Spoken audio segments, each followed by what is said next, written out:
is Boadu TV. Truth and integrity.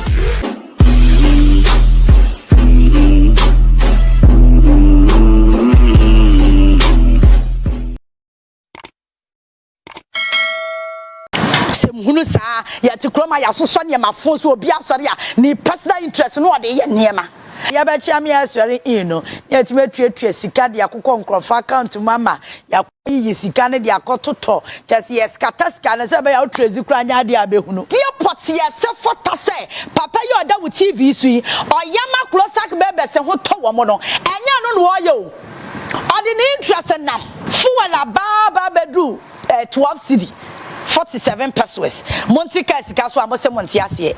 Ya mamu nyina kwaba.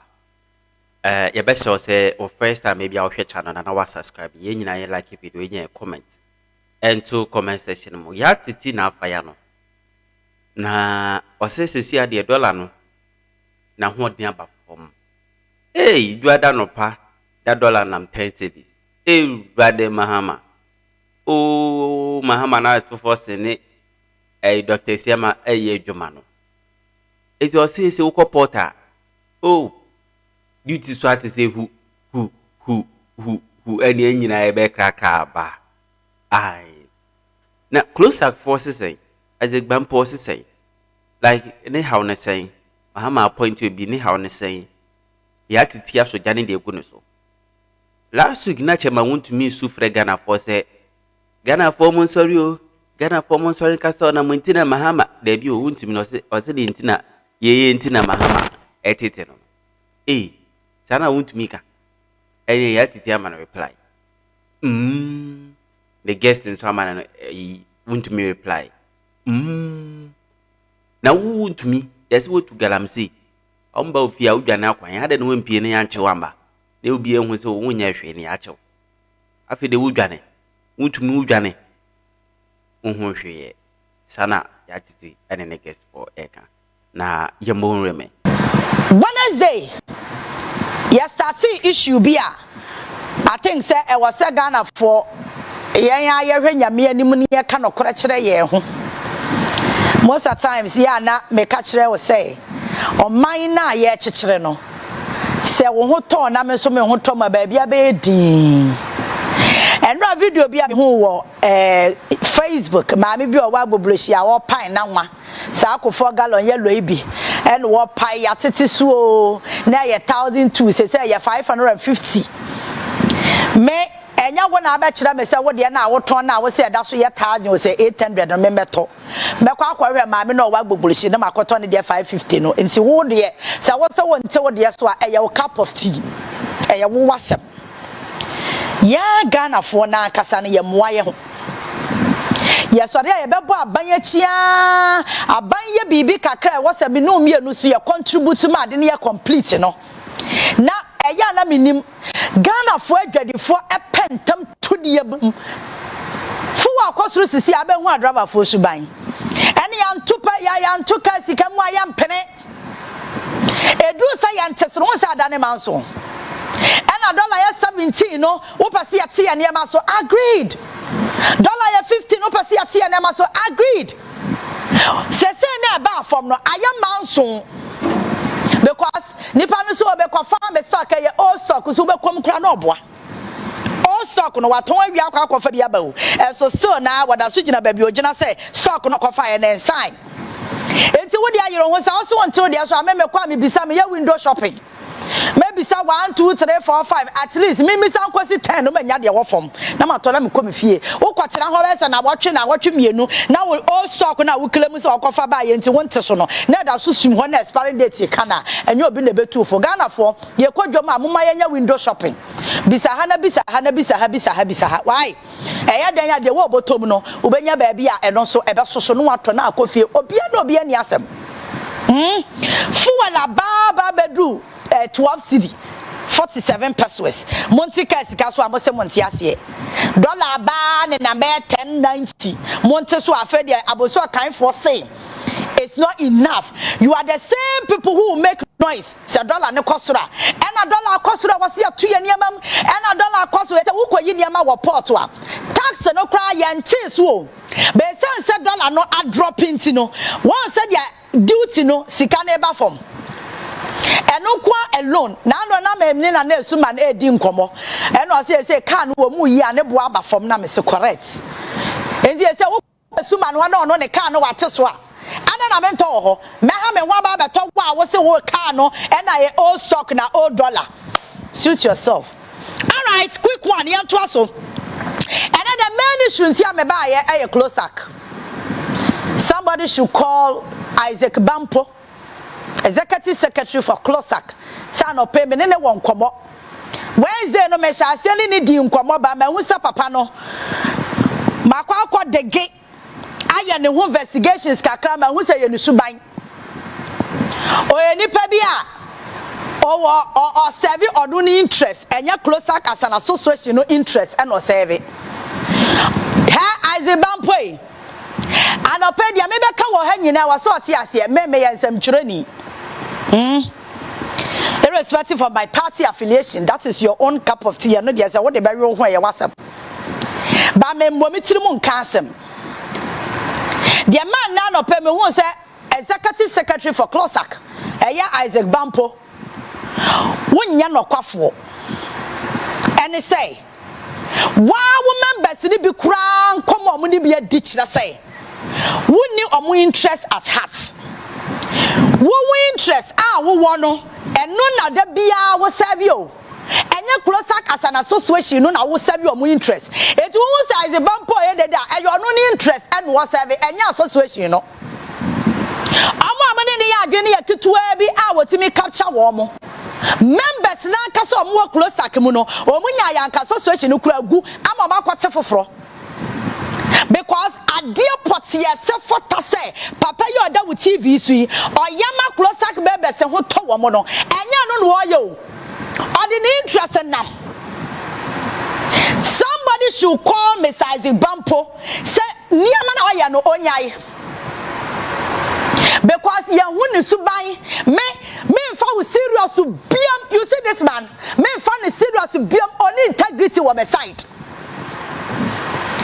and niama amatene sama wa wo members ni bi kwa ka kire me no wuni integrity ba ko sei eya Ghana ha na niama bi sei ya so your man be a serious papa was anka you constitution aka so omodi asha executive secretary no or tesoa we the fourth term ni o or tesoa Jesus wa wu so akọ pension se den no e ka sa constitution your man be a serious was anka mo members no kra no mo kwato twene na mo yi ni free ho na mo ho tom e say wa no ati ase say position na me de no obi antimi mpamo me enti na no kra was wa hwemo mo to aba court wa ka kire ne se wo hwemo mo to aba se ba ya na ne betimi aye adwuma no on person na ne ba ye adwuma ono person will capture the whole CLOGSAG no enti bisa ne se court ka so mo kwato aba na aba no mato. This is the kind of person we are talking about this morning. Papa we na dwen say otuni pasi otunani esi individuals are president bia beba on appointments. Na no meba ma o krata bi a watra ono say honorable Adumbocha oye registrar president of the land appointing to the birth and death registry one more transfer no ono bampo no catch na adwumaya for ne se mbo mo nko transfer no mo dia mo san ko for ne se medical catch na mo 2 weeks o mo pa transfer no mo nko mo pa mo nyai na sa mo tira wona se makatu ya mba na mo ba na mo table no obi so te ho a oye adwuma e ho na mo ba hu se sa bampo no enya mo interest no wo or serving the personal interest.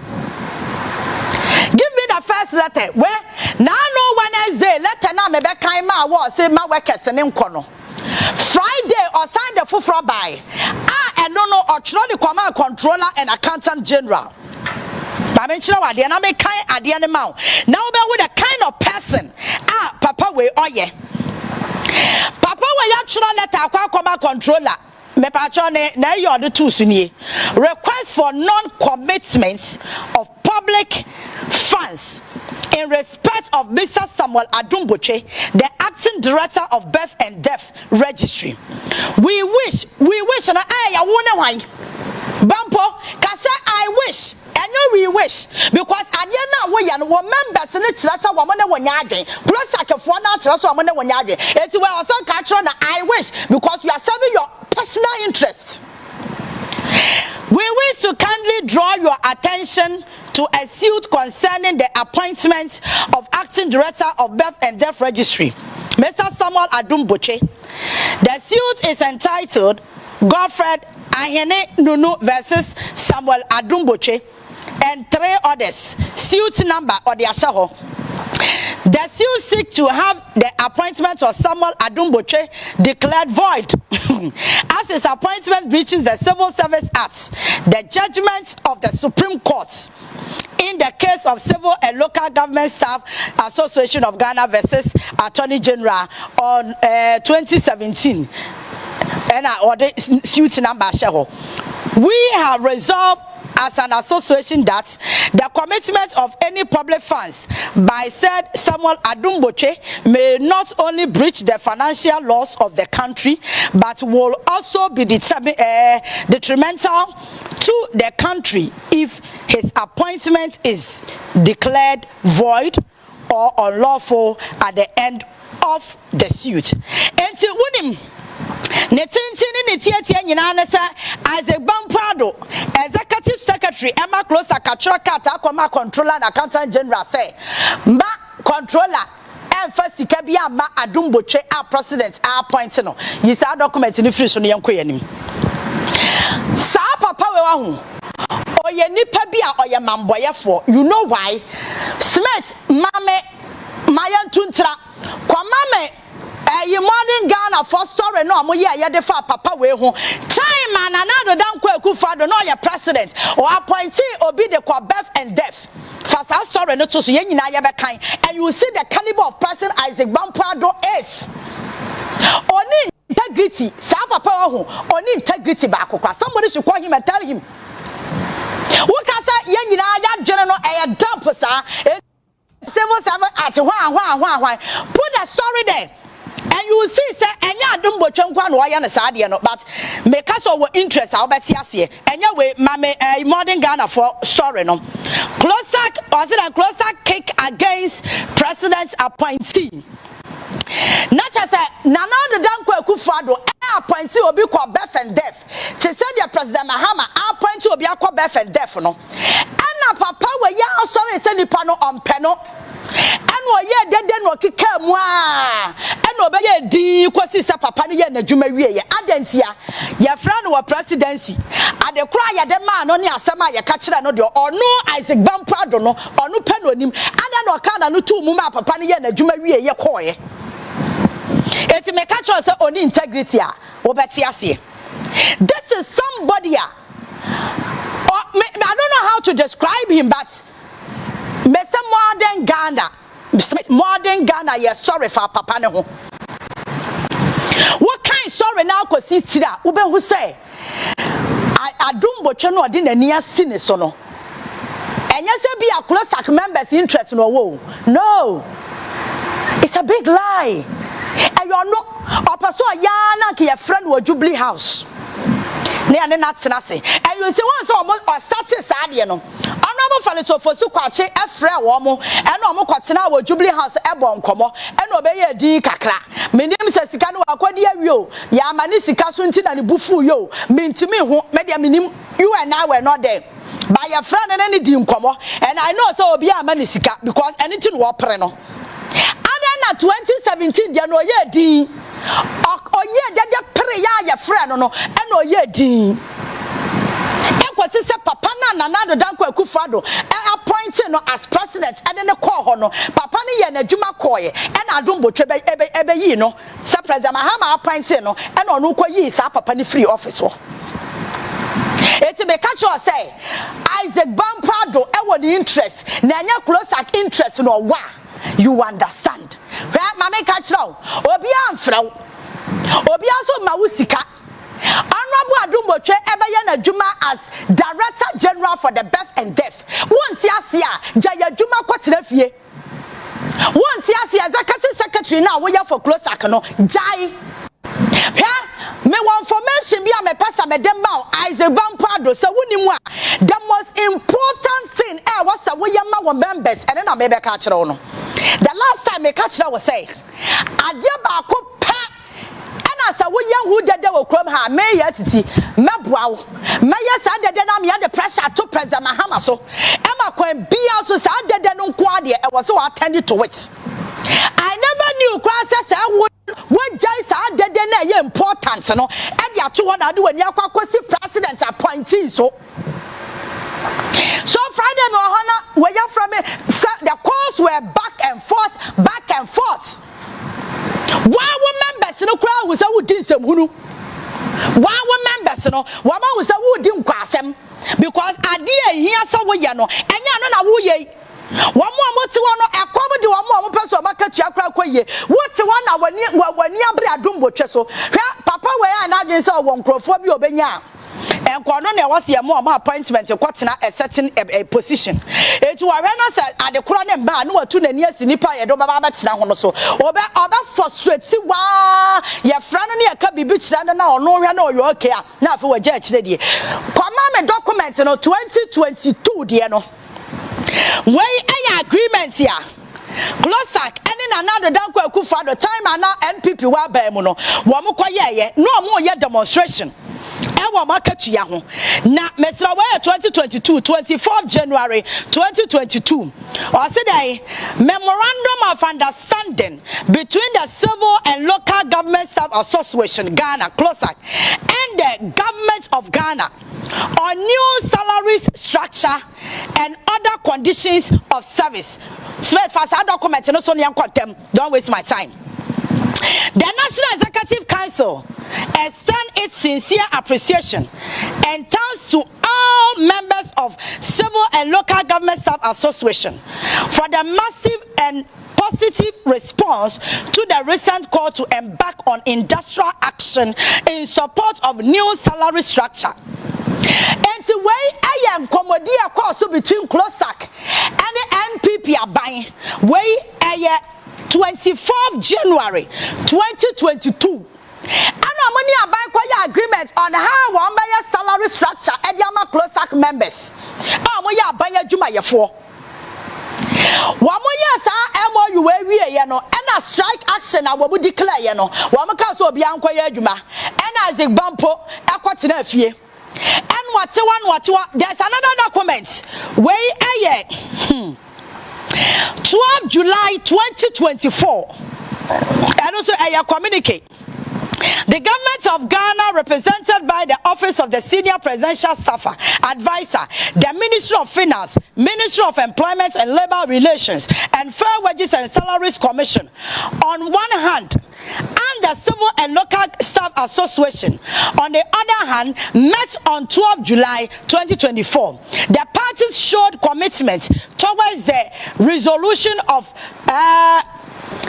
permanent issues relating to the salary structure for the staff of civil service and local government service. And with him, document where you made it through young common course between CLOGSAG and Yabanya not Yakonya Susa Amreno, Amokobi 2022. Emphasizing bam problem making sure say salary structure na ya Jumano, Wakwa Kwatiado, and what Jane. And our 2024 July election year, and I said Kenya and Hokakra, and Yankwa strike, and our money are buying a Kufadwa buy.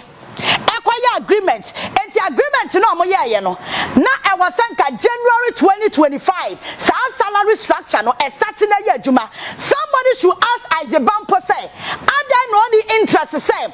CLOGSAG Juma ya for and as a members no. One more salary structure now was started 2025 January no. All for presidency President Mahama so no ma Juma ya for na katu na enshase. Plan now one day a year Kufadwa buy agree no. I don't know what the actually say Juma for home at all. Somebody should call the man and ask him this simple question. because when na ya dia members ni here adumbo chana president enim niam obetimi aye so obeboa birth and death registry department na bana ye no odi nipa kwakwasi wa wo jai sa important issue we e dia to ho e na wo de wani asi adumbo twa so e na yempe no e na ebrichi bra e na ebrichi hwanhwan e na supreme court hwanhwan na wo controller na wo twa kata akwa no wo twa kata ma no in your capacity as wo na Ghana for ya dey tax ma say tua car na say wo as a bampo no me tua tax a me de ma say we na tua adwuma for ka me tua tax ma president Mahama na president Mahama make sure say honorable to forcing apesika no de aboa no na bosume so we de tua adwuma for ka wo as a bampo na wani abra wo ko control asam ye ntua obi ka me enfa aban sika mo obi nfa nya adwuma no wo no oto nfa so ba mpa na Ghana ye nya free so wo members na mu kwa fa so ba no nya free so document ya me dia to we kire say wo members na salary structure na wo be make sure say president Mahama e ba ya wo adwuma no wo jaya no ato ho e na wo de wani asi obi a president appoint no so onko ya adwuma it has been your character wo subanya no ya appoint obi kwa ba bia me pene ne afraw de ya ka kire no de de ma wo de me nim wo kwa na wonim na wa bia wa no akotena se enti wo ba ti azebampo nka no oye deda for the personal interest, not in the interest of CLOGSAG. You think we are dumb? As I said, people read around. People read around. Was executive secretary now? Constitution him out quite what me transfer who are not call. And no ya matter and no and family home. And I mean your CLOGSAG member. It is all about transfer could do and family home. Remember Sedan Casa Kratia what to Sukramon pet. But no dear I am someone. Me dear how many say Aden why you say person you see a kwan ma or man puntuo wo say nipa na wo see you kosi nchen na and I no Friday make kind document now and I was like this man what is wrong with him and so what dear why you say ade e beboa members no enye no na apel as a bampo CLOGSAG for only mu interest so we interest ade hu hia pa na maka kire wo no ade hu hia CLOGSAG members sisia salary structure no money akufo adro government e ko agree ye no was starting January 2025 no ade na as a bampo onko je kire ma salary structure no enye adwuma mumbi sano na ne interest ani niam a o issue statement wa ho nkoa eya 50 time a ya appoint adombotwe be fende odi aneda ho wodi ampa na da be fende fo ho chasa medwunu ho amenti ase o adombotwe no China ni ano etogodi onye Ghana ni meboa chasa yamfa woni pan kwahye ho ntino wo problem Emrana woke na civil servant na civil local government na hwan me pacho en supersede the 1992 constitution. Emra bia ni wa Ghana hanom a esobro 1992 constitution. The supreme constitution ayade ye adwuma Ghana ha 1992 constitution. Emra bia aka bia ye de afiafia ho hye sa umbrella da se. Now, Obia yade 1992 constitution no kura protection no 1992 constitution no kura timi san fiafia ho e ma nipa no kwa ye woni kosi nchen na wo association executive secretary our members no kura munya ya ka CLOGSAG kagu no ma pom ba bia atena because what one of us so ba pa na CLOGSAG nya free wo so tell me and for na CLOGSAG members or munya free wo so why dede wo krom ha wa ya so nkwadidi me emfa me ho sa wunu aba ne na no ye bampo me emfa me ho emfa me ho sa wo wunu aba ne deputy chief of staff enya me case emfa me ho. I will tell you the gospel truth. If you think you have a sister in government and for that matter you can fool around, hey massa or mine you bonafide property o ye nyina your woman ni mu bi we all have a say. After all, what? I don't know what you then pana. Would you want to do? Then I would. I don't understand. Well, I know one, and you two, and the man who say you will subine. I Akufo do appoint you obi ko ho sa na wo ye na wo ye dede sa ene e frɛ wo na wo ye din se President Muhammad obi aba wasa start wu kam ha adumbo twebe ye na adwuma ma 4 years na so wonti ase executive secretary na wudi ni jai won paso Ghana no tu Togo wa ya Burkina Tiari wo dani abre wo ye adwuma gidigidi tomato factory wo si wo ho ni project wo ye nya asem kto akwa benya adwuma ye Burkina wa ya patu Gabon wo ho Niger so wo ho mo nyina wo mo ye adwuma eti wo na Ghana no nkomu a azebampo adwe tu minister de ade asama ani papa akwacha sa wo de bia enye wo interest a enye nobody else me say anopay wo me say da ben na wo kwa catch President Mahama say salary structure na mo agree wo Akufo-Addo time no da ben na ye adwuma won't one about Ottawa and when you bring a double train, what to when you see a branch so and a person what say no first no. Your members are calling you. Or members listen and catch one no pay said ye here one year dumbo show. I must say Jaya dumbo cho no yen juma. Salary no want some na kwahwe kwa to force the office. Ah? Kwa no bo to force in office. Na no kwa kasa. Sa communicate na me de 2 TV no so no fa kwa. Sa agreement MOU Musa be 2022 utina ho aba Akufo-Addo wa implement and Musa ebe say bi 2024 ya July and also si ho when you bring na wo de when you see president appointee so na wo so say president okroma as a Bampoado wonu aba na no ye Bampoado no na no ye Bampo no ono kwa president na aba ne ba bi no ote e wo Jubilee House CLOGSAG executive secretary be say wunia ba no onu kra no president and wanya you people onu president na ma ne ba bi no wote Jubilee House no wodi post president ye tumi ne de ama John Mahama no no wapone kituwa bi no de ama na no ye and wote Jubilee wo so say president no president yi ni nipa so o meye adwuma because you say I don't know who mbu ade enti no me I don't know yeah muka ho bi na ya kasa no muka ho bi ya na muka sam panyifo ni na wo panyi atisa wo na wo di nsem na atisa ntia ya ma panyi atisa me kura na me fa na sa afeda me wo me 40s mu kura no minimum say ade a wo ye nsem hunu jai na aka ho hwa wo ye ma ye notice wo for a certain character a certain attitude Emma will mark be a winning credibility. Me winning credibility, mammy being because man who say we are nipa be a win yano quaffo. Un cannot crack. Sanka who cannot cry. One members no I was some come who here. And I win him. Papa way estimate for petition no to so mammy.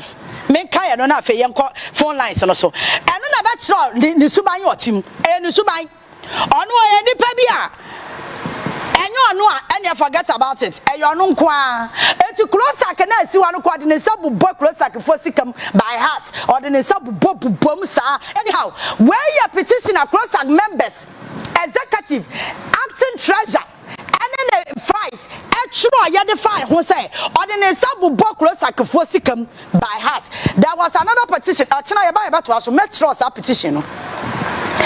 Ya bisa so ordinance akwa CLOGSAG for sikam over 500,000 Ghana cedis o be kiremu na we list oye ya asana nyina no ya locate sika de masana omo so amoto asana azibampo no et one members kura who say oto no adwen papa ni tirim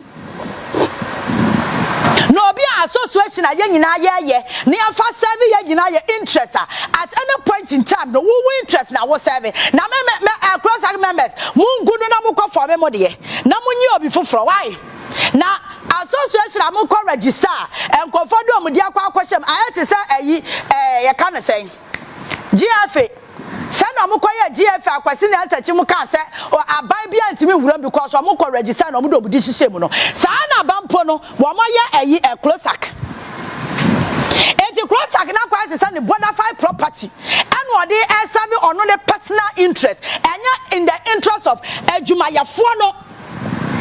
That's the reason why I may say, one members and they say salary structure in the year woman who want to maybe dear, Conrad to force it. Now, what can I say? Yania Kufado, a agreement. Say, my former CLOGSAG, or my country yet. And every January 2025, I was here, you are my country year. I was sent January as I say, quite to force it. And then here, where Juma was a Casabla, one number, who yanono. Now what to kibukumu and when you bring a dumbo chain, meaning the one who are best and deaf, ya point to be called be our problem.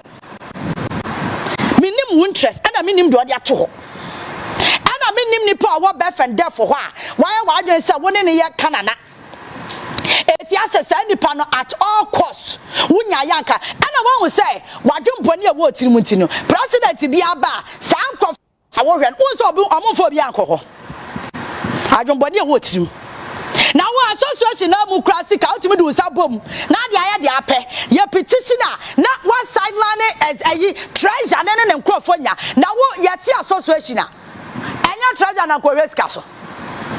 And your treasure and no making sure say CK ya the way your way. Would you also know your executive secretary in two sorry I would your pen I not do some bossy manako. It was a council. What to a sika and so. Na kanya sa bone ban pa na dum botwe wode ayew ana make say wumbu president na wa mu bampo no wa mu no wo dan ne nya fru so wa mu na wani abre na wunu aba wa ba mu nti wani abre no president na ba ne baabi no ote ta se no nti wani abre a wo pese wo ye dede ne efra wona wunu aba no president ye tumi ne de ama president no wa pone kitikiti bi kitwa ti say man pore kete no ode ama na no ye en wote a Jubilee House na wo si abonchi na wo ye dede na wo kam me dia me maka kire wo me fa ho say obusuani wunu aba wo abam fa me ho nyame case we aba ka kire say me adwuma na me ye ne Ghana first before a political party o say you do see a party asema you will see me there. You do say you can manya asema you will see me there by my interest and your mind first. CLOGSAG adwumayɛfoɔ and our members amaka tuya nya eno ne dede amepasa wo sɔre a wo ye na me boane ye sa dede no na president Mahama te na aka kira to force no one mo tena se no mo ye ho adwuma eno ne ade ahia na wo member na wani abre na wo se ye de obi aba na wo gina members ni din mu eno na ema wutumi no wo members na mo kwam de wo mo na wakwagira nkonkɔ so na wo ye dede na wo tiatiam ena appoint hwa president Mahama onyini free hwode onyini free hwachena Bampard way, there's nothing you can do about Adumbocha appointment. Who the fuck? Make a play fa. Dear here to see ambassador Katuano. Quaquara no more wordjuma, no more tawamo, because the Siano and Yama try and Weshiano will be adjusted. And Yama from but agreement is agreement. Memetiana agreement. Now you are just over flirty agreement now. You will be the worst person on earth for me. Me ade amichiri entro wutimi nya wutimi nye ba wutimi me kan cha me sa wa hye me bo na bo na wa hye me na oni my agreement no wundi agreement me so you expect me to respect you no it is our juma bi dia juma was a wunya di ne so obekọ onabo ato force ho na wo de sa MOU ne ade tutu TV no so no ba ko ya 2022 ba ko ya 2024 fakọ ato force ho obetie wu na kwaka CLOGSAG members na katua na asam kire no no mo hwanye hu bibi eno na hia some hunu san ya de ti kroma partisan politics obia seven interest Ghana for yenya ne ya ya hu obia nya ne nua onye ne yie Ghana ni onya ne nua onye ne yie president of the land appoint obia wo ne nam na wo church letter de koma controller na wo controller no oto no se president ka say na mapam wa wo kofa constitution ne ba kwa the executive constitution no ama president powers where won ti ase aluya wasem o until say ya ba amended the 1992 constitution ni age powers ne be free president nsem no president Mahama onya hwe eno sa tumi no ena Akufo-Addo odi ye adwuma wonsa wo ka ya kufado nipa no otena wa kwesi so no so koy I was say can be picture it should ring a certain bell in your head. You don't have anything to do. Okay? CLOGSAG members, mo akasa kra no money nyadin. I said papa we mo ya ne demonstration. Na ma ka kira na said ye hia mo ya makatu as wontim ya. On sudden free ho. On sudden free ho. Adumbo twa no wontim ni ntina Ghana tu. Why? As a boy, wontim ni adumbo twa ntina Ghana. Me se tu eye simple enkrodo so ayentina pa ko nya nim gwase sem hunu saa ya ti kroma ya so ne ma fo so obi asori a ni personal interest no ode ye niema ade hu hi ya wasa wo hwa no wo hwe wo nim se wo members ne ko de wo mo ma bi o manum ha a wo mo twen salary structure ne se be start ya adwuma no ma katua na aye papa kakra wo to na wo ko adombotwe ho wo te ho e na wo ko adombotwe ho wo suban ya ade ko akufa do time ni afra chekukwam baabi no ya fra wo na wo twa letter no wo se wi ya fra wo na wo koye no obe update CLOGSAG members say me koye no president akufuado say no ka ye ntina nipa no ode ne ba ye no magya no so wantena ho wo update wo mo chick of it da wo to be from wo Ghana form sorry o munti na mahame ye mi say mo ase mo amunti na mahame ye ne sa mahame tata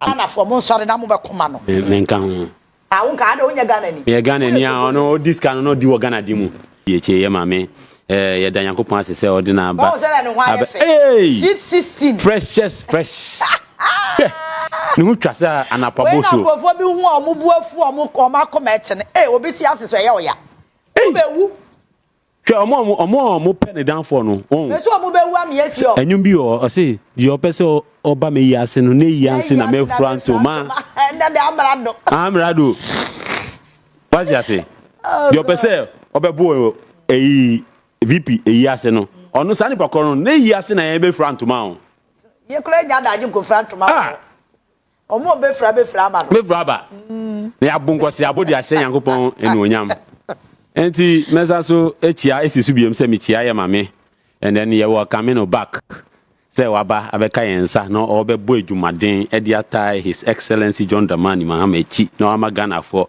any age to say niji ayi ya ye wo mu no dollar no wehu mahu mahu mame sanchia adanfo ni na the youth of Adan and chiefs no and the leaders the fathers of the land and ye MP Honorable Doyo yeah sheho kaya se me ni beef no ye nya hyase mpo do men beef no men beef no ntokwa de se nyo she tokwa bi wo do MPP ntokwa na ede Doyo ntokwa ede because ono wo de na ekono kwa no se be shitoli am wasre na refi se wo ne ma no ye bad papa inti no sa no kra no your friend no sweet amusement ready abobo inti se na me kan me chi omuni na na me saso chi ashama fo ni na na impenifor party impenifor mo aside that no me chia party impenifor the communication the national communication team and obi bia o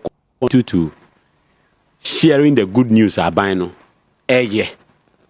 ana Emma Ghana for enya sa ahunhyemu na enya sa yemuto ne se oman no sisi abibia efa no ekoye ntiwe ekoye mama ntino mechia obibia now utimi usi wa yeden o se Ghana for mon sorry yes sorry na yeden Ahmed tata nti wanti dia eyikan no Archbishop Action Chapel o kan fa mama ho no o say ye kan president o ye gentleman onye vindictive onye we like obi onye him onye we but oma embra His Excellency John Dramani Mahama I want it wa born na baso because obi ananka wedi ni bonni ananka odi ayemhihye ni eyi be ka kire so be pay you back no after all na asambo abeti what you say come over let's sit and talk or take you input so kan dem jojo na jojo His Excellency John Dramani Mahama wa e wo kro we mu after 2016 hwere we o mu si na twetwe the way even here campaign in Sema Wontumi nankazangasa Mahama ubu wa ah on share video no Mahama me say ubu wa uba sante region krata ma wa be man national security for omo frame is omo frame ansa na wetumi aba ha say Mahama me say ubu wa Wontumi asem no video no reserve David say me video no me say years ni o years ni but asem na odi no eyembra no na eteki ni course me bi say Cocoa board scanner ye tia to na account mu a onye djuma bia no ye njama ne fa mama na ko review ko che no institution no na work abansika ebanize megu account mu for what reason credit class kan koye na wona Ghana ye papa dia anaye ma anase o se o di Ghana ye investment e ma o mba intino o di abansika akoto tibio na o sa age so mfa so o hwe date cramp akoto tibio na sa tibio so no mo interest ni ye 30% ni bi omo sheda e control system no e create that space so that they will still loot state funds na omo in opposition na omo di scanner be share system no mu na ama aban abre hwe na omo nim say dollar no na ka e 25 cedi na 30 cedis hwe unim say omo make statement be say I think Miracle Abuaje or say if Mahama was the one ruling now the dollar would have been 25 cedis Saturday or kind no. What you say? And the dollar, only say 10 something. Oh yeah, 10.90. Dollar no about 10 something. Oh, baby, see, Yaa Titi to say who? Na Ghana for who aton dollar no Yaa Titi so no. And no your bonus so because enka manifest no. Enka 120 days pledge no. Enka ho. Men we operation recover the loot and no and system no to media no it's not an exception because he has looted state fund state resources adia yedi bedi djumedie ama oman no enya so emfaso no yatam sikapudro ni na e de akoto bakofo account mu na want say oman party for ni bi e ka say o frɛ yen say yen be den tama wo diska no o frɛ yen oyi gold no all sell forest reserve no ofro bi say Charlie me go to gold bi beje 1 kilo one no ofro mo nti Wontumi yate wo bla bla bla bla no na so enkofuku aban ni wo bedi embra no eni wo bedi pepepe squarely na de wo say ye de 2 ye no ye de atoye na wa ho hwe ensensem crash cocoa board items askawe cocoa board e use 12 million every month the chair salary. Hey, Ade, what they divide the 12 million no, by that 10,000 employees no. Divide it. Sir, eno na ma randia be so be yen. Divide it. Hey, and they Ghana dey ye rade e bi mu tisikaso. Ye tisikaso na so accommodate yen. In the voice of Boadu. Na matam sika pudwoi e de kwose kwa bakofo account mu say or the year ba na saso dia be e dia be campaign ena dia omo keka say e brand champion and brand champion first and foremost or ungrateful human being ade na obi anka me sama opportunity say utumi kasakra editia NDC aban aside that also pededi president no mbie na no ayandi apia kubia yes me say when oya campaign amano ultimately me kasa wasa ombi me say there is no smoke without fire there is no smoke without fire eyasema o makeka wokokwem nti obetest waters no nti ma me ndi kan emani hu say wo anka o capture state resource for your personal parochial interest asset and make profit for the state no and make you loss and make profit chain one kasa facility o capture alpha na kanya say ye twen hu na ne be ma o ye president say adebechi na Ghana Port and Harbour your private property o airport the private property o Accra Sports Stadium na ko ahwe ni ye nko beton Flagstaff House assassin ngazangasa amane ho NPP before betumi declare say hormone enye safe because of national security jomo ton amano no so ato pepepe ope president di ebi ope president of special NPP fan club nedi ana say president of them ona mo ti new country bi wo mo party ni mu ana Ever. NPP head office. Oh, David. Omo ti NPP country. David. Na omo na omo di we ni president no pay di wan fa. Enya party ni mu na Ghana fa to Abama no. Ghana for when or pay di wo Ghana kro we mu. Na NPP si omo party wo Ghana ha. Ah, omo party. Aban na egunu no hu ye. Me say see the appreciation alone. Opa me yen election ende. Omo nya one seat ka e parliament because ahoto Abama Ghana for ye hu say NPP for no mabu ye kwasea. Omo de omo see say ye ejimi for.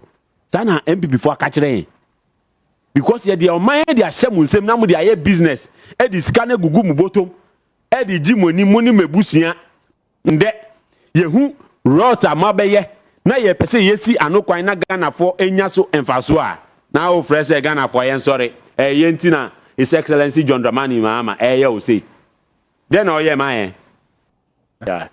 In fact Chairman Wontumi asem di say ye see ye ka nkrofo mpo bet na de ye kase ne say ejuma ye de ama o say ye na ejuma no on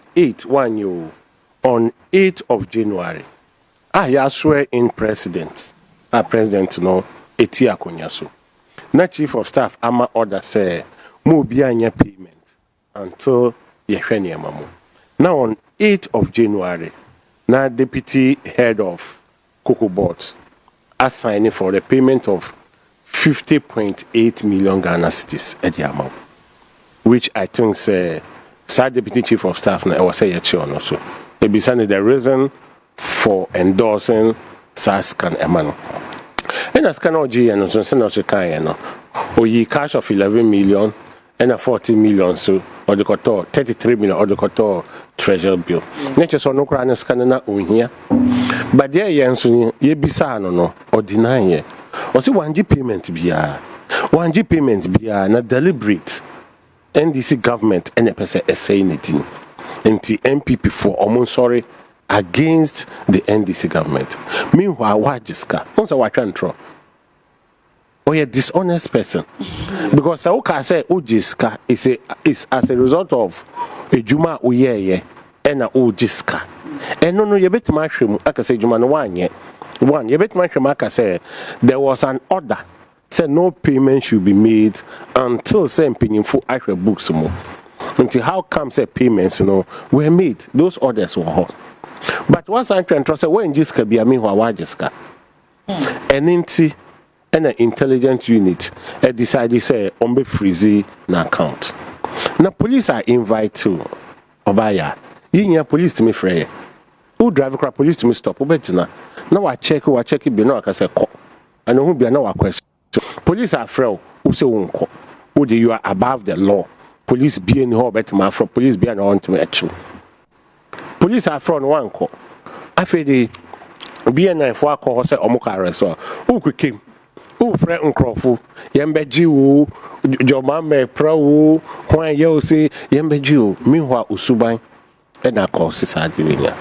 Metie ne lawyer apia kubi ya na metie em say ona ye ne lawyer na council metie no so apacho na enda na pawe by 9 a.m. on beko or the nebeko now call detaining no because the why it deserve more than detaining until almost the next court because my first say nipa who we Friday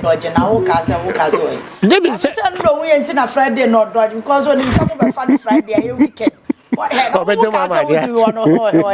no cockroach was say detaining until said in back court because no I didn't say I'm detaining Obesan Johnny detaining today by 9 o'clock Saturday here. So no so here you chase can no to Chairman Wontumi account. We should yes for that person should be arrested. That's the deputy CEO of Cocoa Board. Unless say be or can say be on say be a contract we or it ma upfront payment. Yeah, the amount say be a fakoye jumano. If you are not there or 2 years you can say on fankoye jumano there. Well, I don't know about no. I don't think. There are certain questions I don't think say there was mobilization for the project today.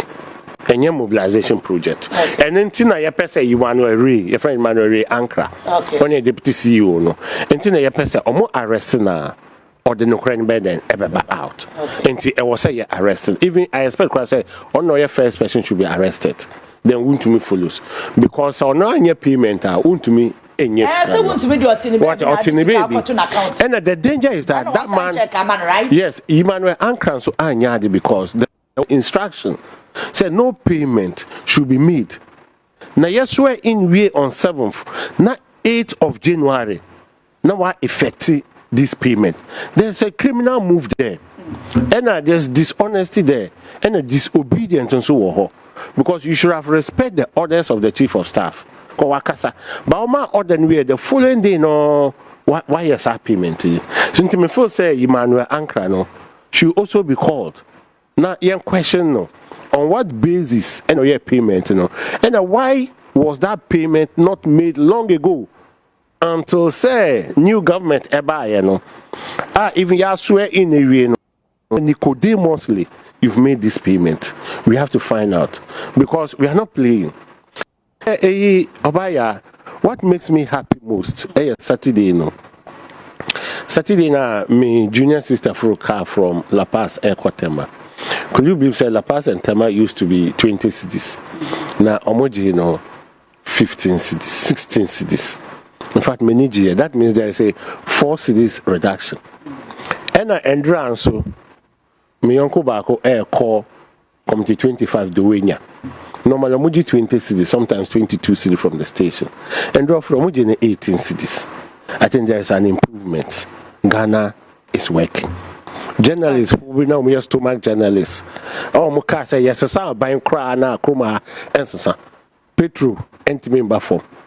Foreign currency, entimin droppy. Transportation and buffer no. I believe by now, Omeni. Did you bow down their head? Okay, now. My baby. Stomach journalists, yeah, okay. It's a certain word that you're using it wrongly. Okay. As a stomach journalist, you know, NPP for no montiasi, and a part of NDC for no so tiasi. So I think say, what can me use opportunity to find? Na fetch be a stomach journalist now. NPP na wa ba mu a, omu di bone kronka. Okay. Say be obenya bibie die. NDC ba mu na say NDC ya bone mpo a on ka che say ono no o ba bia bi o ono ohwe kwa be fa so obedidi. Okay. What am I say? Yeah. Me ya one person every power power no man say sama no NDC ba mu de mpesa me ka no me ka it is how dey na mo conflicting no be a stomach journalist na na me dwene wa brofo no na mo ntiase ana say ya kra ha ya wo brofo nya ka santi ya na obi twro grammar na say won te grammar na say ya me ha wo ho sa enko hawuti journalist no ye ni mo grofo no mo te wonum na omayo mo ho say NPP wa ba mu no president wa sheponkoa yetimi de John Mahama si radio so ni ye huru no ni ya cheche no ni chesa asema ni pa ne beka no wutia no abisa on say enti ni pass masi pa sam churani ya wa ye adwuma ya che e no wakasa say John Mahama ba mu ye ni pa na sa asesa na no SS give praises na no say me bra say me jamfia say me ye be ye yeah. These are typical stomach journalists. What's I more refer to them? Me, there's nowhere NDC beko position. Now NPP sing praises. I won't do it because more ideologies. Any day want me to know. In fact, me no more nya adwene woni ma bebre. So I'll be very objective. When I was saying, he said, yeah, once I first say it to me talk. You can't say prepaid. Our phone so. Time and I make Baumia say points you call Quadia, say Yanadia. That's the Juma no points. Samra na me come for Baumi say and no dear why ya dear because say we prepare the son say who them I went to my load.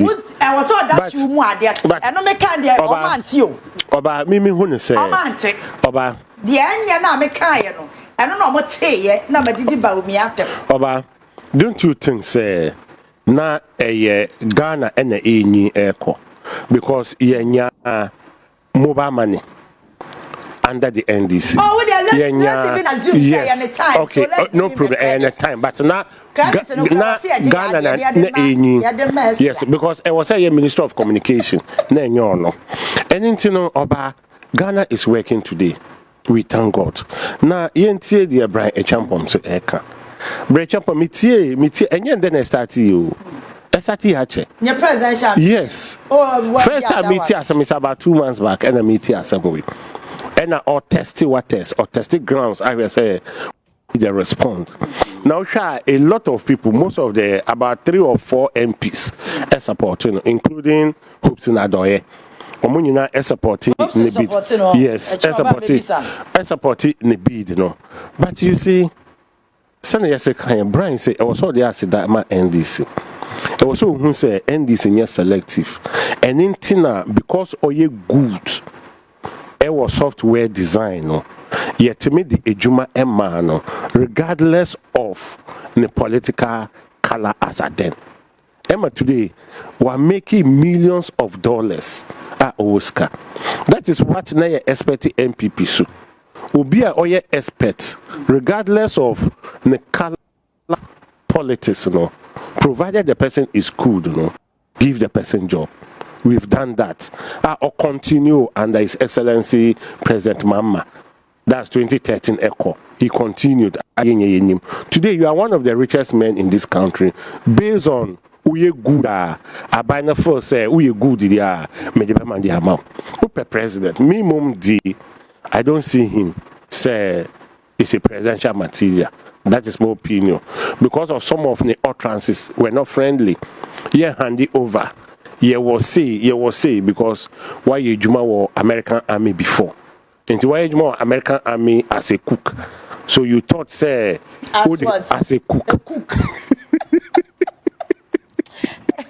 Say putting and you first say ye nim na of course, say or not for say Ghanaians thought say he's one of the armies and to be threatening, which is wrong.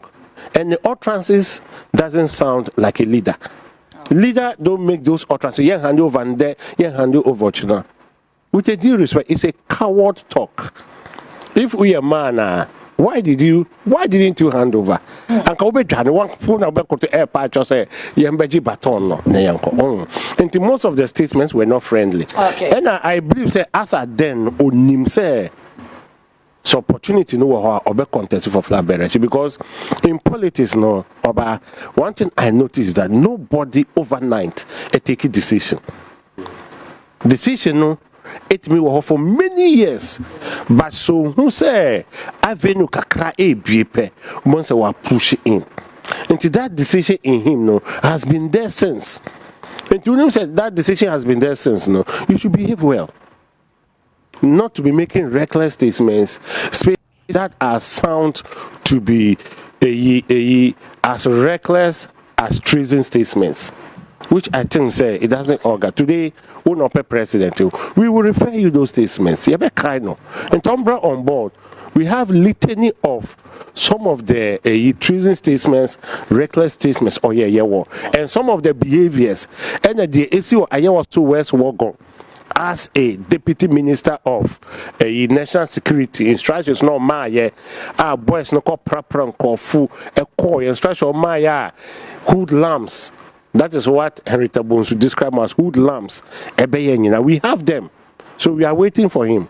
Oba, the kind of person or your president. All right, my main country was said anopano ya mawunya netiasi say case BSC war Ghana embassy Washington DC. Honorable Samuel Okudzeto Ablakwa, Minister for Foreign Affairs, wamo ashate embassy ne down send ebe ya won betimi aye investigations and so far so good update kakra metimi ede amawo enono sa fraud activities na akoso ewo ho no onobo akudjeto ablakwa say staff ni ntimi ntina embassy ho ma adwuma nkoso abro mo investigations into washati embassy no down send ebe ya won betimi aye investigations bi say efata and he is promising say enche said ebe ya adwuma e was a cost wo ho no temporarily no wo mo shutting it down to conduct such investigations into ehun asem enono.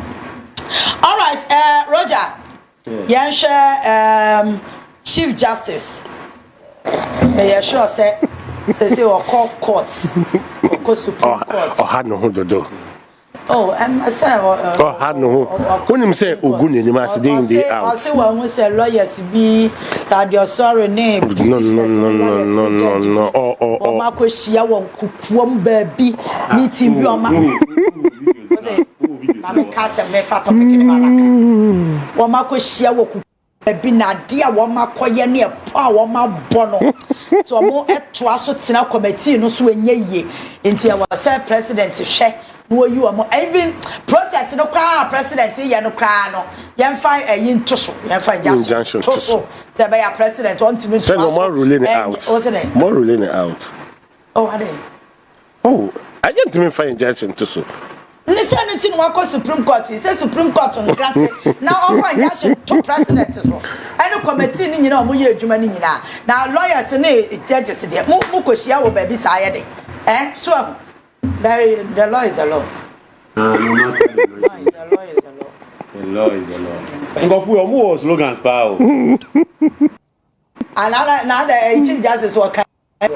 I'm kind of before. The Champions League, sir. Master, they know their own. They know their own.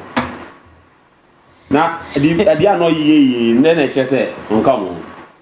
Anyway, Ose almost a sang of way. And can you know come and say Ghana assembly or court now to sing of woman's now case in this court.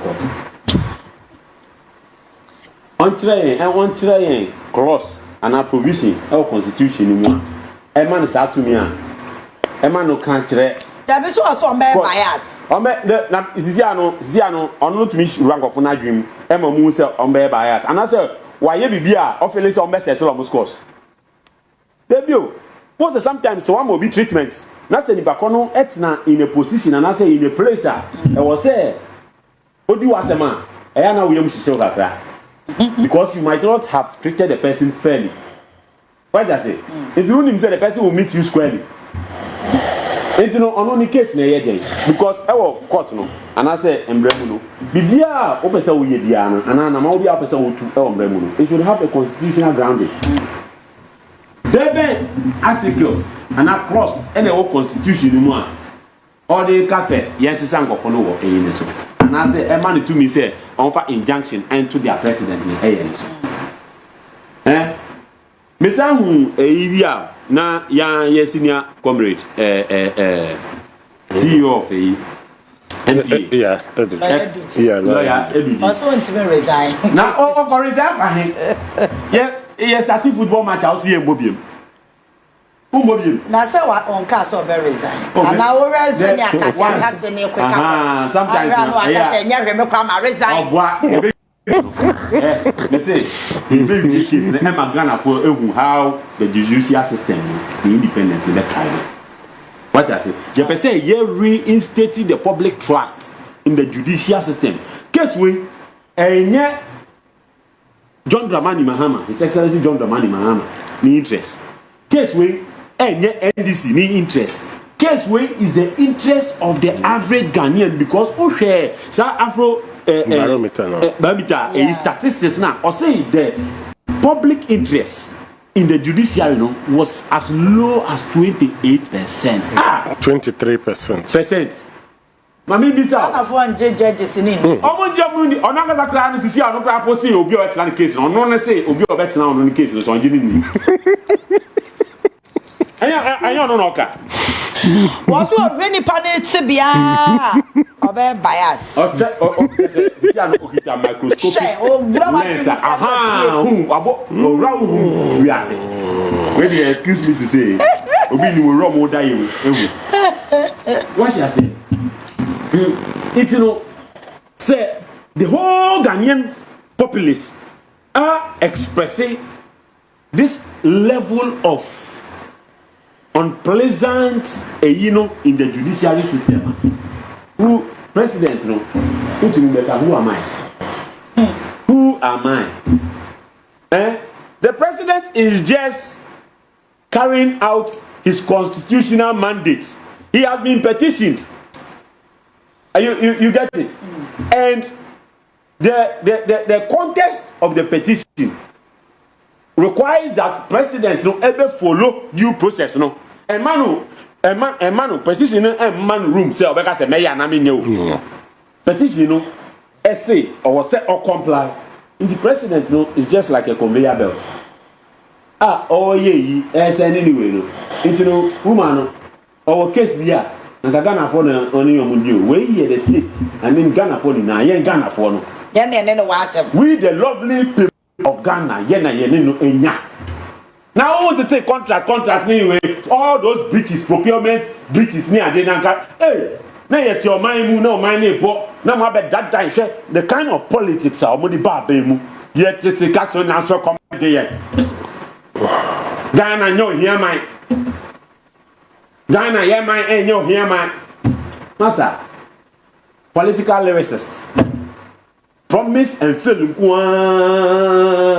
what actually they be no kan so be omoye hardship na mo dey say Russia Ukraine meanwhile Russia Ukraine no e my didn't investment mo be a factory a country like Germany that the COVID scar e be factories na Ghana ma chegu muboto untumi here akubo dia be kan na who CJ ye course work country who disenfranchise sa constituency so him sir what you think of omonsa gometi when one committee and one set mama metra o masem na so tama nkofo bi equal independent parliament almost 4 seats no ebe ewe no over the weekend otmi constitute emomedi asem no and ebedane banter between parliament and other speaker or that speaker also say I'll show you say this is constitutional mandate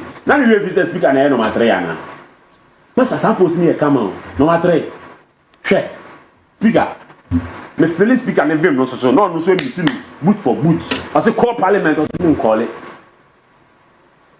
na amo osanso ade oye krapa na me hu say woman na dane mouthpiece of the NPP me say he also organize a press conference and obe interpretate constitution this you too NPP agenda no it no sir impa be say no is he in bed with the people or not is he in bed with them into the way the American show or NPP party kakra who no pn yampie but ono anga soni ono anga sangasa oni alright obi bench this one no buy obi ni bench this one no buy and you politically induced that ultimately baby and you high jump na wa o hwi kese no wenya that system no legal system no was supposed to be independent. Are you getting me? Yeah. And it has to go through the processes. They say me bra penity has say meet me one day and sorry na me fie e bia next year beba no na me be ni ache no ana me feel to be me double sao but no we working magic spiritually na pio physically into the kind of magic no here na this year we who na standing men na omugu bench ne so na ono hwe a no say enkoyi nti onko pet ke paluta no no fan console ne okay but mo nya na adwen so say obe resign because he empany e be go through the process so that e be encourage the average Ghanaian how the political system how the judicial system has now been rejuvenated built to serve the special and beloved people of our mother Ghana.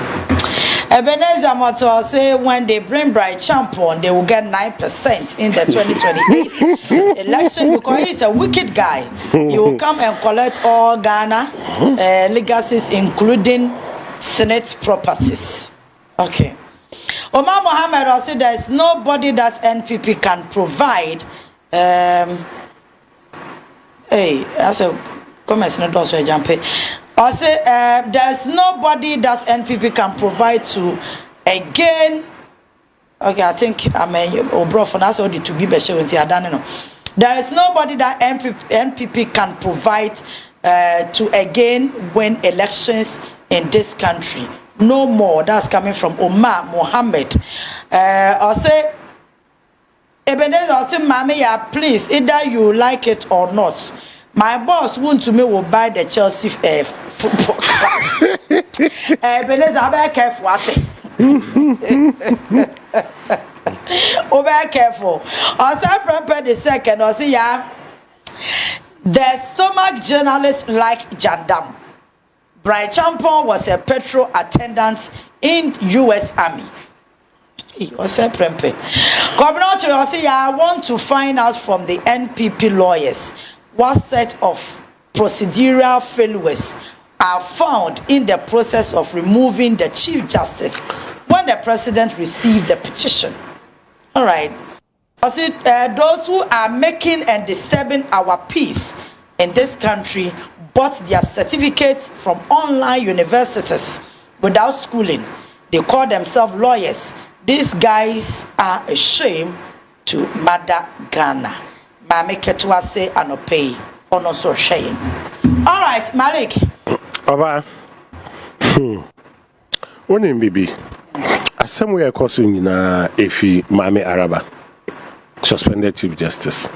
The Edine Kaino. Onankasa bridge constitution of this country. One Onwemu. Started from that otro letter at the bread on my opinion. Say or per se own copies of or more mutual petition against her removal. Now utia per the constitution no or see bibia was say a year secrecy in camera.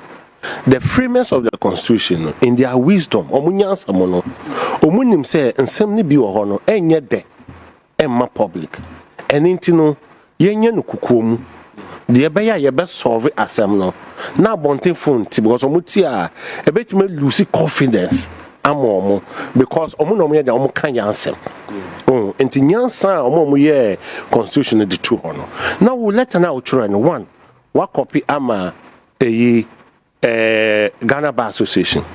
What copy am a former CJ, Madame Sophia Kufu. What's a copy am a Judges and Magistrate Association?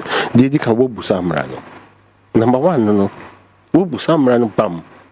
And in tea on my opinion, a more copy no, or the security seal at to whom because of the Hawaiian. Emma say or do who yell. So when to mean dino cray, just let a keke outro a man when dino cray. A hockey can on one case wa bridge mrano.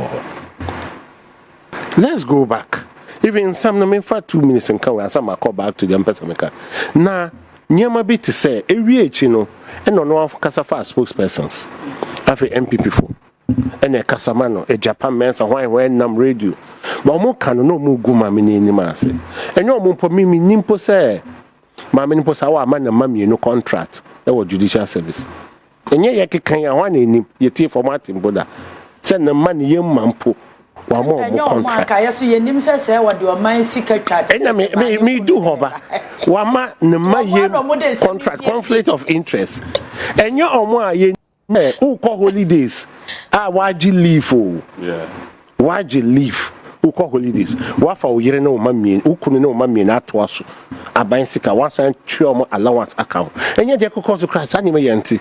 Yantim possess or rent in what ya trail can cry, ya triabroso, or rent allowance by ya triabroso.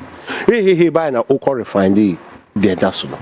What yanti winning, Uncle Beno cucum, Nanko Bianti, but sister will go in the mass. Now, let her or Troyano. Share a bay on yantum, the kind, or say, or see, or per se.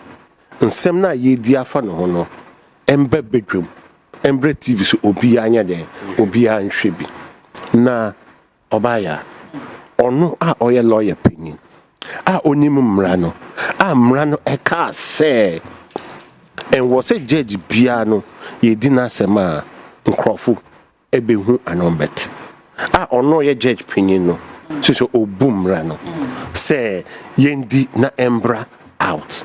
Look at that. How you judge panyin no dedi kan. On say it's a bad faith. And to be some who say sebi incompetent and a bro. E mu baako because e be ya bro nya bro a mentimi kasa wonni because baby a we sua abedu ne de we e ya bro.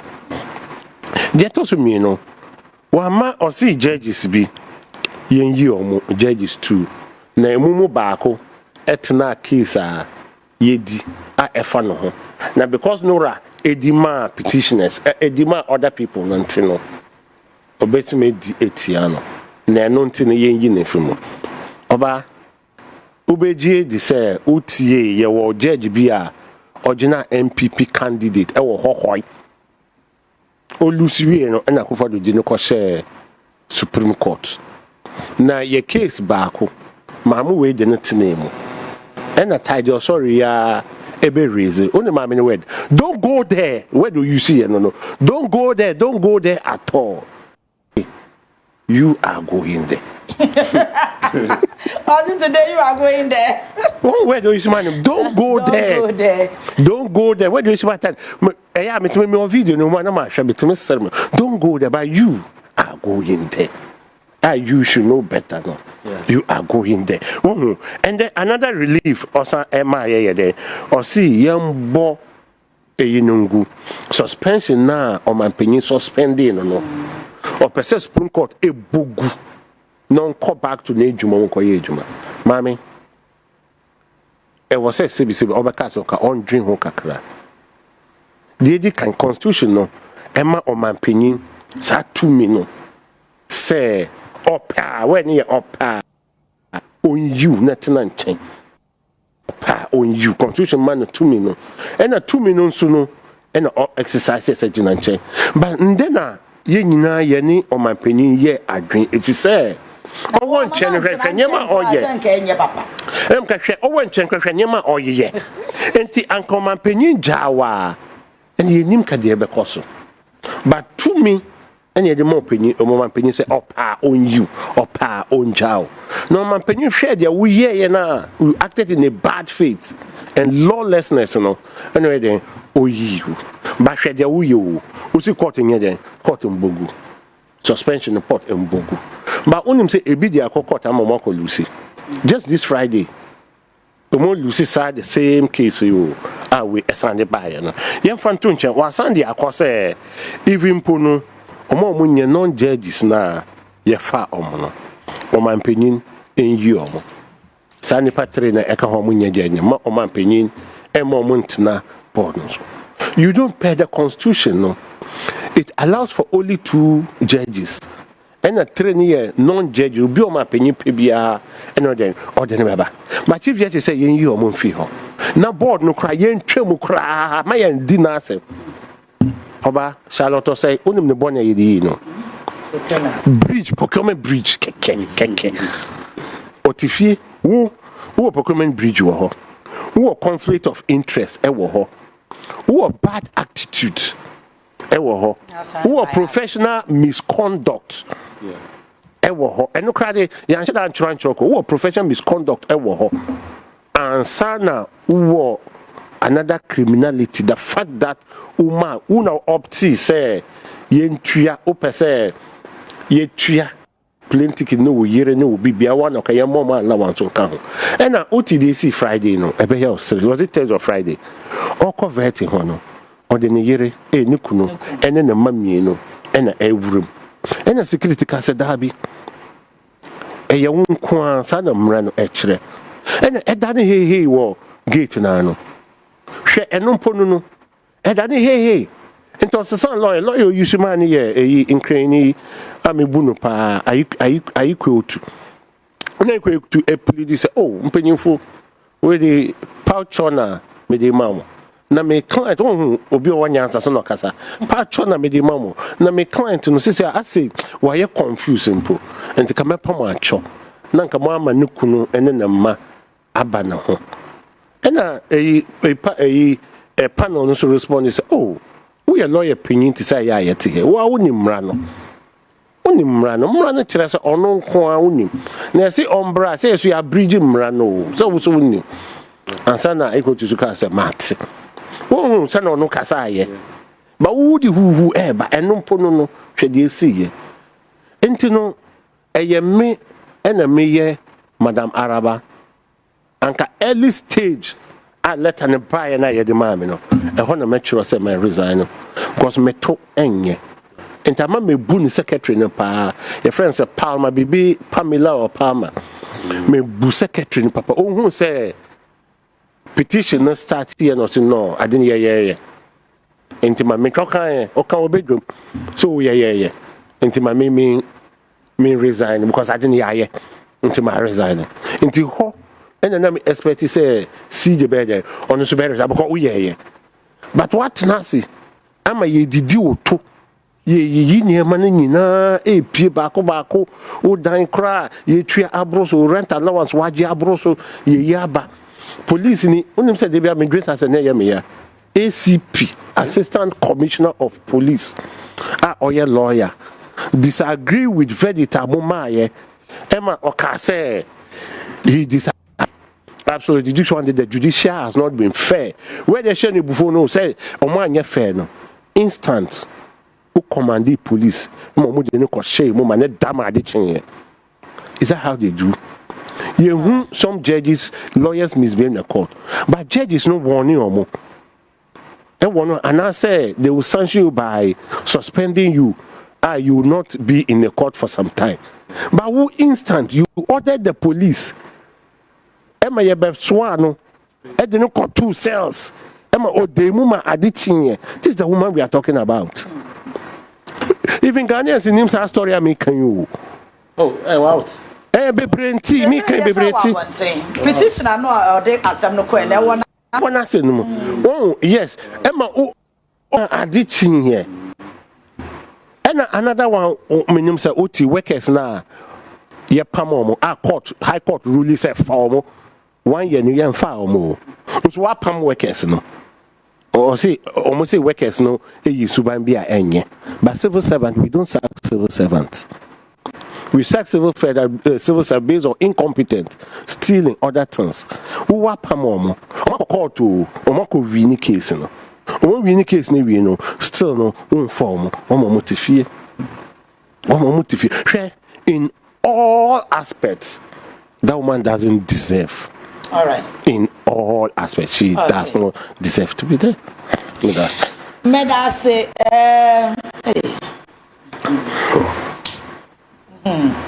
Stephen Joe, I say NPP lawyers don't know the law; they know the judges. That's correct. Kopinaucho, I say, I would like to challenge any NPP lawyer to come forward with any shred of evidence with regards to any breaches found in the Constitution when the President received the petition, and above all, the petitioners to remove the Chief Justice. Steve Joe said that woman is a judicial terrorist. Okay, Mami Fawe in Chatuo. No Philip or Yaa Titi. We are watching you live from Agoshi. Agoshi, maybe voter. Oh, okay. All right. Yeah, that's it. Okay, Roger, 1 minute. Your time now, so. Boninha na tofa. We have also the Fabia. What is assembly there? Is honorable opinion. Concerning nurses Oh my, do yeah, I mean, yeah, me can say. A micro more developing American come export service. Of course, yes. And you know, a policy, it is in the right direction. And you know, I would applaud him. The bomb is a mama. Okay. Now, I mean, you say only Jamaican Kwan. No, other countries. Different people, different countries. So when you say a Ministry of Employment, you go for Korea. Yes. You're working on Germany there. Into no abandon taking measures. And make sure say Ghana ni bia ho beton. Na sanya ma we dina so ebe help in curbing the forex issues. Into no. Honorable Sam Obinetu Abrapa. All right. Money yo. Aside that minia nebra penny aka enyama bebre. We Ghana for nankasa ene di asem no. Ghana for ene di asem no. Nti woman nankasa ofa eyi case no. No no nanka nadwimu ebo bi usana. Nanka waka kire no say sawi maye we maye. Because enyama ni na udifo waka sa o make wo. Omo dada na keke oni. You know, he's just amusing herself. All right. You know, on Jai side, you know, woman, no answer, no, we are the catcher, no, so a best dancer. Okay. Me ya share corruption and also catastrophe. Proye ache se dokro Ghana. Ye sika sem do na ato apeni nyina ye nim se corruption edi mu akotene pa.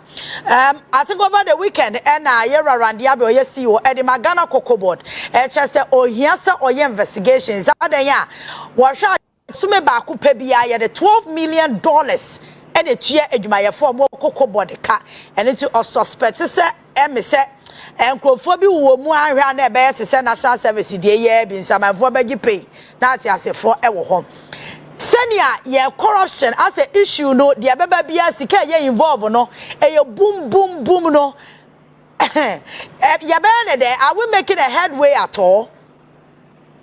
Aha, measures and mean cheer Ghana for the Minchi will be. You see, I've always made a say.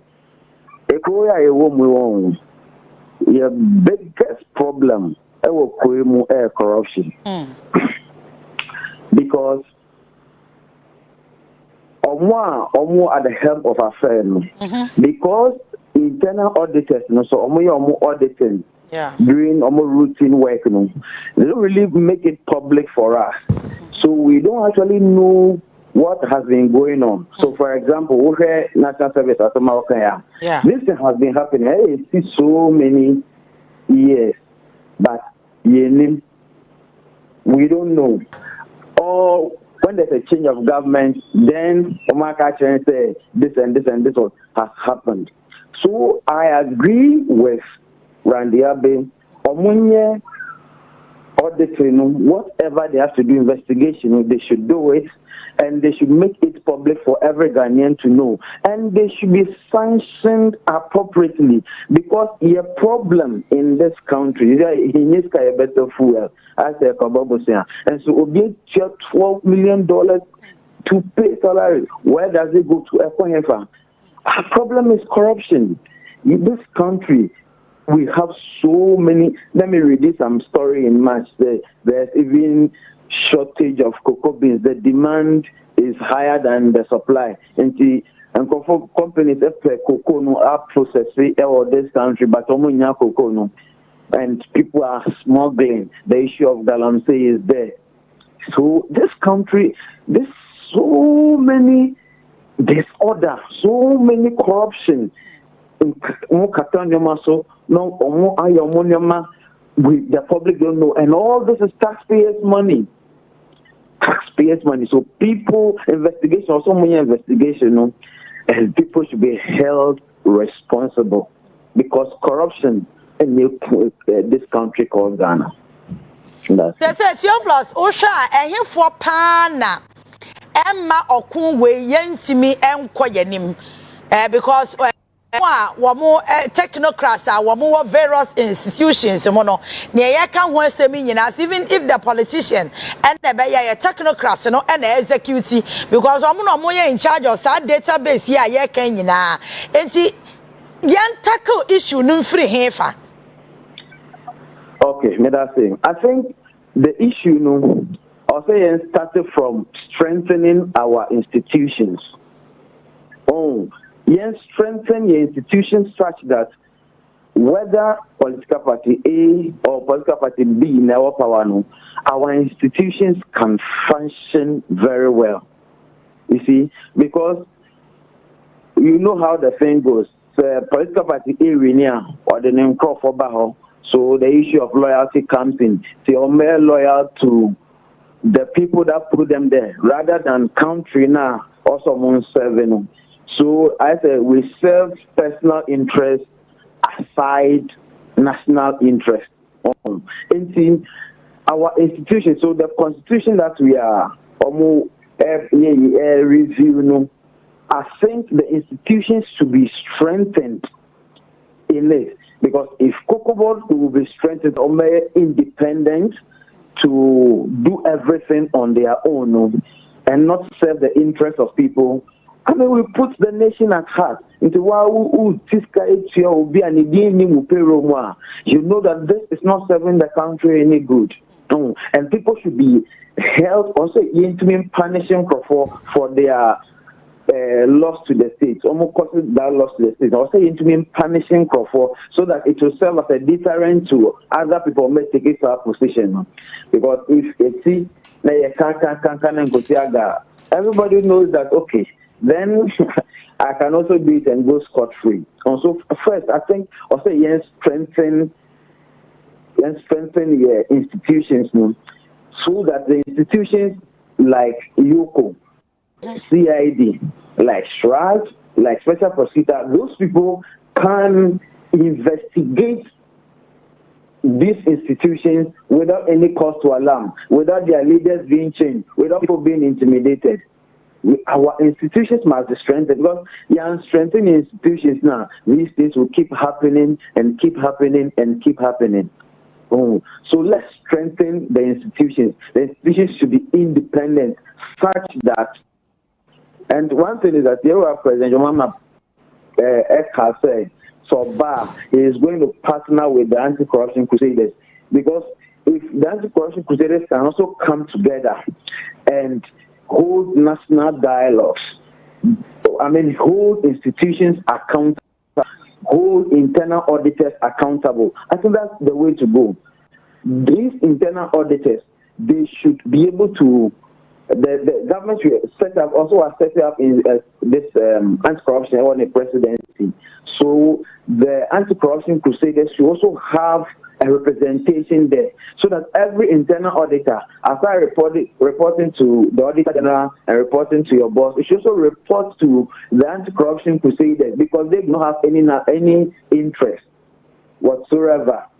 So they should also go through and know that, okay, this is what is happening at the institution. So because if you don't do that and it is buying every individual interest, we are not going to move forward. The corruption is going to increase. And if you look at the figures, it's so alarming. $12 million. You can imagine what we can do for schools under trees. They cannot afford even 3 square meals. You know. All right, travelers, all punishment. Is this a punishment? One more involved in corruption. No, I say you're too soft. I say punishment. Yana munya dentina. Anytime beyond non-crop involving what who was had in Imana. What kind of punishment will you even suggest?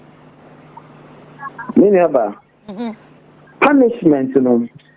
It should be something that's a bit me scared on. I agree with that school of thought in which so what for the be through corruption you can bring it, but we should not let you go just like that. I mean, you take it, we'll bring it, and they will let you go.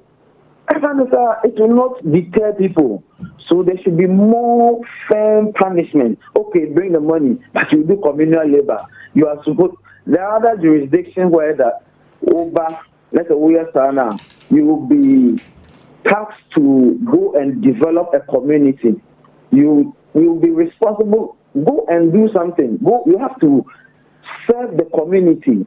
The punishment should deter other people. If it's imprisonment or prison, they should go and serve particular community, develop communities, such that always say, hey, Madam Queen, let's go through this punishment. It should not just bring whatever you've stolen and it ends there. That punishment is not firm enough and it should not deter, because once I say infantry argument there, punishment now or saying punishment a bit me ask party B from doing the same thing.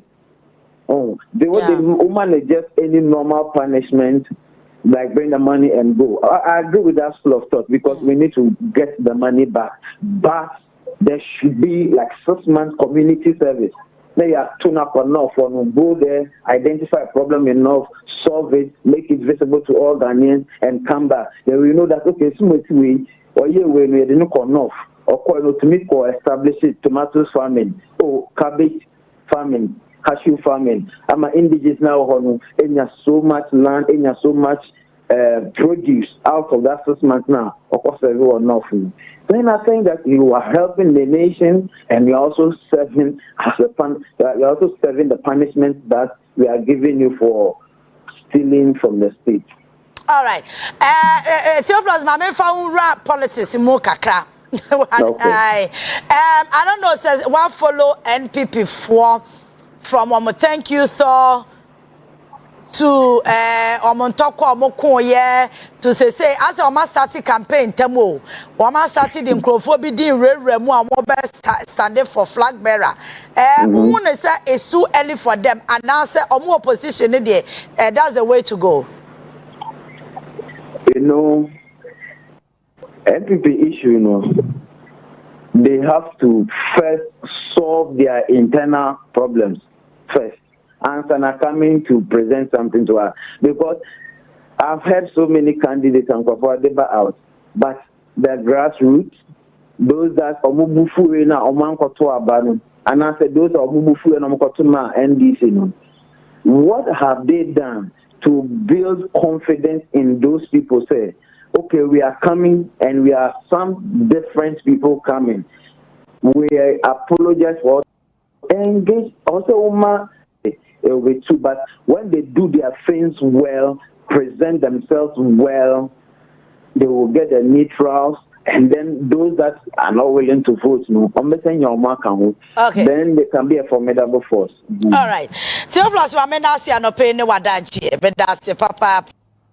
Theophilus, Executive Secretary, Crusaders Against Corruption Ghana, was a political activist. Maybe some in Sabeka, Dr. Jonathan Asante Ochre, Ewo Ahumano Eso. Over the weekend, say na media videos being Crawfobia, Moya NPP communicators, Ashanti region, or Mobu say Wontumi, for one say NPP Fue, Monsario.